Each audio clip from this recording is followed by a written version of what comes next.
காவேரி வந்து ரொம்ப வந்து டென்ஷனாக வந்துட்டு இருக்கும்போது கரெக்டாக அந்த டைமில் நிவின் வராரு. நிவினை பார்த்த காவேரி ஒன்றும் புரியாமல் யோசிக்கிறாங்க.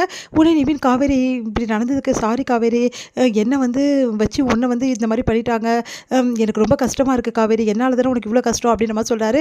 பரவாயில்ல, என்ன பண்ணுறது அப்படின்னு சொல்லி சொன்னோன்னே, எனக்கு ஒன்றும் புரியலைங்க, உங்கள் மாமாவுக்கு என்ன தான் பிரச்சனையா, எதுக்காக தேவையில்லாதெல்லாம் பண்ணிகிட்ருக்காரு அப்படின்னோடனே, அதுதான் காவேரி எனக்கும் புரியல.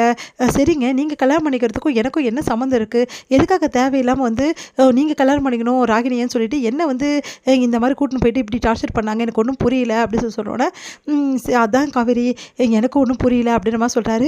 ஆனால் அது வரைக்கும் பரவாயில்ல, விஜய் வந்து உன்னை காப்பாற்றிட்டாரு, எனக்கு அது போதும் அப்படின்னோடனே, அது ஒன்று தாங்க நல்லது நடந்தது அப்படின்ற மாதிரி சொல்கிறாங்க.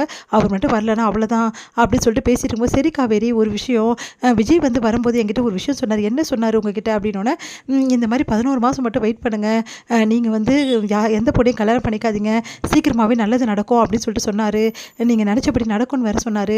எனக்கு ஒன்றும் புரியல, என்ன 11 மாதம் அப்படின்னு சொல்லி சொன்னோன்னே, செமையாக வந்து டென்ஷன் ஆகிடுறாங்க நம்ம காவேரி. தெரிலங்க அது எதுக்காக சொன்னாருன்னு சொல்லிட்டு அப்படின்னோடனே, சரி உனக்கு தெரிஞ்சிருக்கும்ல, அதெல்லாம் இல்லைங்க, அவர் ஏதோ எதிர்ச்சியாக சொல்லியிருப்பாரு, நான் என்னென்னு கேட்குறேன் அப்படின்னு சொல்லிட்டு காவேரி வந்துடுறாங்க. காவேரி செமையாக டென்ஷன் ஆகிடுறாங்க. விஜய்கிட்ட சண்டை போடுறாங்க. எதுக்காக இப்படிலாம் பண்ணுறீங்க, நான் வந்து உங்களுக்கு வேணான்னா 11 மாதம் கழித்து நீங்கள் டைவர்ஸ் பண்ணிட்டு போகிறீங்க, அதுக்கு உங்கள் வழியை பார்த்து நீங்கள் போக போகிறீங்க, நான் எப்படி போகணுன்னு உங்களுக்கு என்னங்க பிரச்சனை, நான் கல்யாணம் பண்ணிக்கிறேன்னு உங்ககிட்ட சொன்னேன் அனுப்பினேன், தேவையில்லாத எதுக்கு இங்கே சொல்லி விட்றீங்க அப்படின்னு சொல்லிட்டு திட்டி விடுறாங்க. அடுத்து வந்து என்ன பண்ணுறதுன்னு தெரியாமல் விஜய் வந்து தவிச்சிட்ருக்காரு. இங்கே பாருங்கள், தேவையில்லாமல் வந்து இந்த மாதிரிலாம் பண்ணாதீங்க அப்படின்னு சொல்லிட்டு போயிடுறாங்க. காவேரி எப்படியோ சமாதானப்படுத்தணுமே, காவேரி வேறு கோவமாக இருக்கா அப்படின்னு சொல்லிட்டு காவேரிகிட்ட போய் பேச போகிறாரு. ஆனால் காவேரி சரியாகவே பேச மாட்டேங்கிறாங்க. சரி உங்ககிட்ட ஒரு விஷயம் சொல்லணும் அப்படின்னோடனே, என்ன விஷயமா அப்படின்றாங்க. சரி நீ ரொம்ப நாளாக கேட்டு இந்த ஒரு விஷயத்த நாளைக்கு உனக்கு நான் பண்ண போகிறேன் அப்படின்றாங்க. என்ன விஷயம் அப்படின்னோடனே, நீ நாளைக்கு உனக்கு அது சர்ப்ரைஸ், நாளைக்கு உனக்கு தெரியும் அப்படின்னு சொல்லிட்டு விஜய் வந்து போகிறாரு. காவேரி யோசிச்சுட்ருக்காங்க. அடுத்து வந்து விஜய் வந்து வா வெளியே போகலான்னு சொல்லிட்டு கூப்பிட்றாரு. உடனே காவேரி யோசிக்கிறாங்க, எங்கே அப்படின்னா வா அப்படின்னு சொல்லிட்டு அவங்க ஆஃபீஸ் கூட்டின்னு போயிட்டு அப்பாயின்மெண்ட் லெட்டர் கொடுக்குறாரு.